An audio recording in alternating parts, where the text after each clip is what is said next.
Hey guys, Tarke here, and I want to give a quick update on the Fire Nova character. We've made it to 56, and we've made some changes to the build. There are still one or two things that I'm unsure about, so I'll ask for your guys' feedback when it gets to that later on in the video. And one other quick thing, the cat says hello. Alright, so what is the main thing? The main thing is update your offline skill tree planner. Weave the Arcane is a million times better than I thought it was, and because it's a million times better than I thought it was, that's changed a few things. So they added the 8% reduced damage taken for 4 seconds after spending 200 mana. You can see that just on a 4 link, my Fire Nova mine already costs 90 mana, and that is only at level 13. The mana cost will probably be up to something stupid like 200 mana once we get to endgame. So this will nearly always be active, and while leveling is active most of the time, the second you pick up Weave the Arcane, your mana problems are solved. To give you an idea, every time you cast a skill, it will has a 20% chance to proc, but it nearly always procs when you detonate. I don't know if detonation has a particularly high chance or it triggers it for every single mine, but it just seems that whenever you press detonate, it procs. You just watch my mana. It just always procs for some reason. Not sure why. We could sit here for a while and test it, but trust me, we don't have any issues with mana in this build. As long as you have enough mana to cast 2 mines, you're okay. Because of that, we've dropped the whole mind over mana aspect of the build. Just the fact that this one 2-pointer solves all of our issues and gives us 8% reduction to everything, this is physical and elemental, is enough to justify taking this and is enough to justify Trickster. So, yeah. With that in mind, we have altered the tree. We are running Dual Curse on Blasphemy. And yeah, so I am a massive fan of acrobatics. If you don't like acrobatics, you can drop this bottom section and redistribute the points appropriately. If you don't like Trickster and you want to do a more traditional Saboteur version, then just copy Pox's tree from Essence and your tree will look something sort of like this. However, this is what I've gone with. So it's 113 points, however we do help in Cruel and Merciless. If you wanted to fit Enduring Cry into the build, you could pick up the Endurance charge and you could also help Oak, but personally I'm not doing that. So this is currently level 91 build, but that is with the Flasks nodes filled in and 6 jewels. So yeah. 175% maximum life with 6 jewels is a lot of life. If you get 7% jewels on all of those, that's roughly, what, 42% maximum life? So you're looking at 217% maximum life. With acro, with phase acro, with more dodge through here, and with more chance to evade while not on full energy shield. My curses that I've chosen to run are Temp Chains and Flammability. You can go full offense, you can go full defense. Generally speaking, I prefer Temp Chains to Enfeeble for a miner. The reason being is there is a brief window where you're vulnerable in between your movement skill where you drop the mine and detonate it. You generally, when you're full map clearing, you face tank a lot of packs.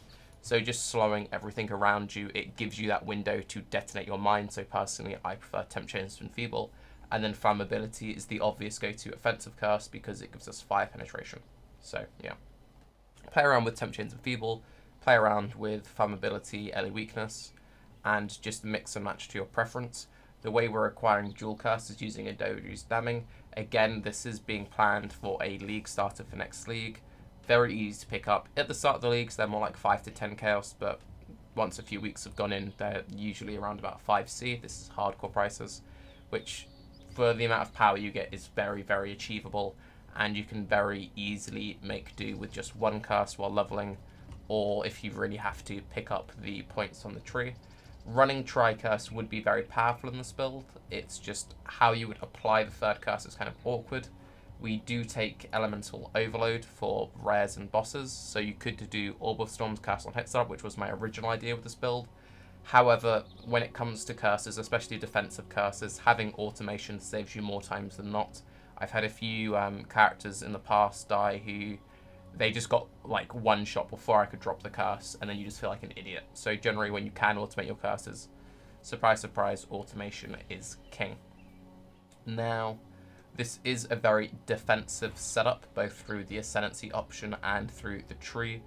We do get a decent amount of damage through all the mine stuff, the penetration, bunch of extra mine damage here. And if you feel like you want more damage, you can quite easily change up rootings, pick up Heart of Flame, pick up additional curse. We do have Elemental Overload, you do have access to Explosive Impact, you do have access to Purity of Flesh. So I can quite easily drop this package and go more DPS oriented if I feel that it is needed. So for a base tree, I'm very happy with it. The one thing that I'm really conflicted about with the build is what I want to do for my weapons. Now, currently, just for leveling, I'm using Duresso's Passions. They're just a decent leveling item in the fact that it's just generic damage. It applies to everything. Our mines don't give us the frenzy charges, so we never have frenzy charges, and they have a good base attack speed for Whirling Blade leveling. Now, the main options I have is for the chest piece, you would ideally want to use a Carcass Jack. This is assuming if you're doing one hand and shield. The reason my Carcass Jack is so good is it has life, it has all res, it has AoE, which is very important, and it has area damage. It basically just has everything on it, and it is hybrid evasion energy shield, making it very easy to get the blue colors. Carcass Jack is perfect for this kind of a build. That being said, however, this is a life build. You guys know that I prefer life to CI, and we are a fire build, so Comb's Heart would be very juicy. We have so much scaling that Combs would be really nice. We have enough jewels that capping out resist would be really easy. And you can make the links work on a staff Combs budget.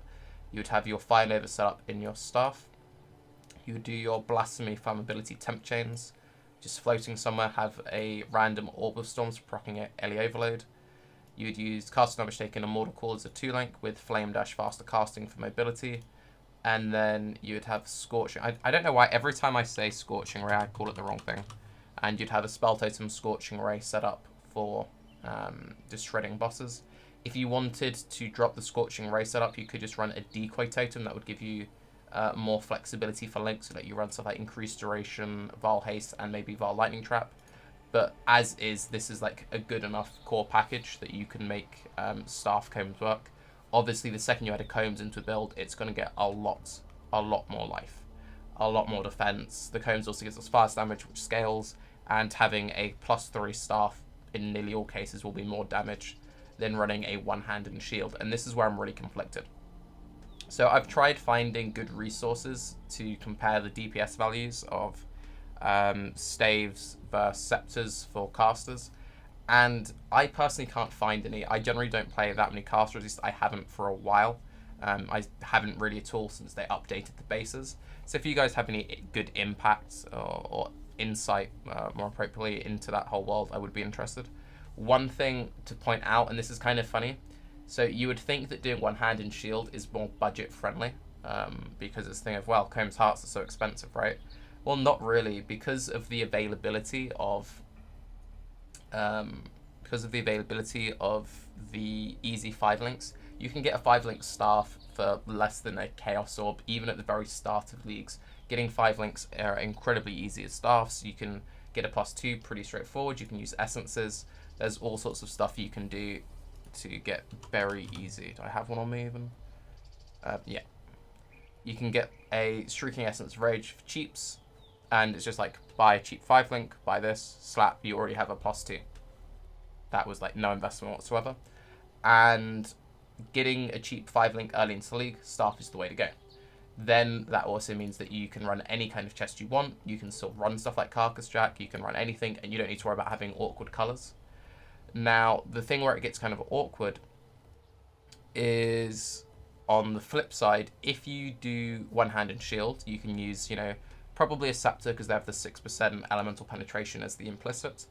You could dual wield them, but realistically you're not going to do that because you're going to have bad movement skill options. That is another advantage one-hand and shield has over staffs. With staffs, you're stuck using either Flame Dash or Leap Slam, neither of which feel that amazing. Flame Dash is good enough with the amount of cast and movement speed you can quite easily pick up, but it's not like perfect.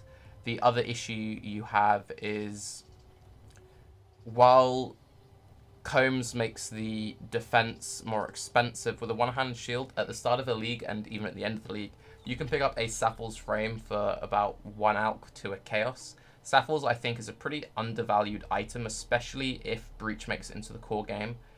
If the next patch stays with this very elemental heavy focus. Considering how cheaply you can pick up a Sapples as a starter shield, it's not going to be your best Sunslot shield. You'd rather have some like crazy thousands of evasion, 100 life, whatever. But having a cheap Sapples at the start, giving you that +4 max res, especially when paired with the 8% reduction of Weave the Arcane, basically means that you're not dying to elemental damage anytime soon. Like, you've done something really wrong when you have this much life into a tree. You have Acro, you have Phase Acro, you have Weave the Arcane, and you have the access to a Sapples. Also, considering the fact that we have all the Flask effectiveness, we'd have super Basalt Flasks. You know, this is 32% Flask effectiveness. If you just have a bog standard Basalt, not even rolled with increased effect, this is another 6% physical mitigation. So each node reads as like 2% physical mitigation. It also makes your Quicksilver's more effective.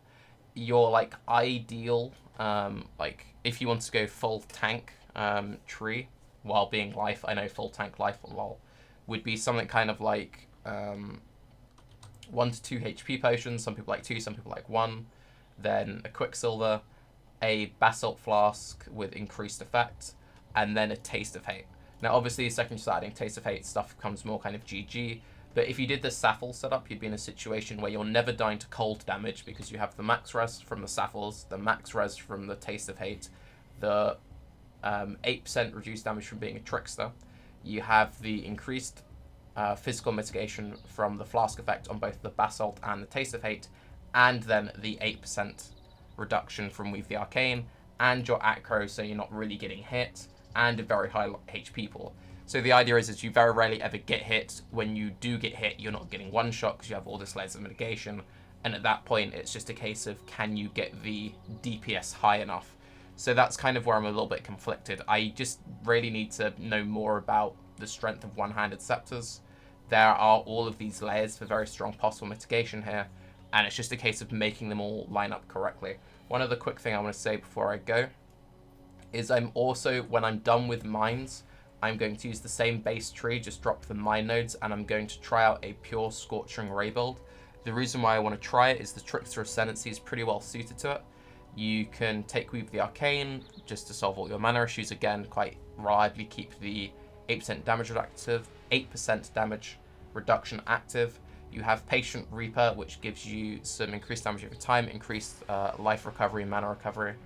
And then you have Swift Killer, which gives you Frenzy Charge generation. So if you want to do like some super regen tank, again, this is kind of ignoring Shade Form because we're talking mostly about life stuff. You can quite easily use any combination of these 4 minor nodes and have quite a lot of strength there. You could also do something pretty powerful with Inquisitor, a non-crit Inquisitor that is. The attack and cast speed between Inquisitor and Trickster is comparable. Trickster gets more, however.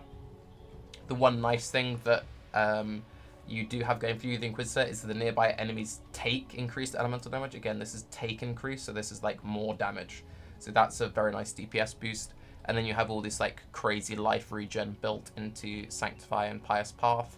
There is some potential for super tanks, and when you're doing a League Start of Hardcore for cheap, generally speaking, you want to be playing a tanky caster of sorts.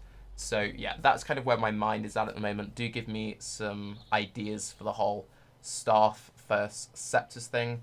And again, as mentioned in previous videos, we've recently set up a Patreon. If you do want to support the channel and you're in a position to, there will be a link under the stream. I'm Tarke, the cat's peaced out, here to in-game cats.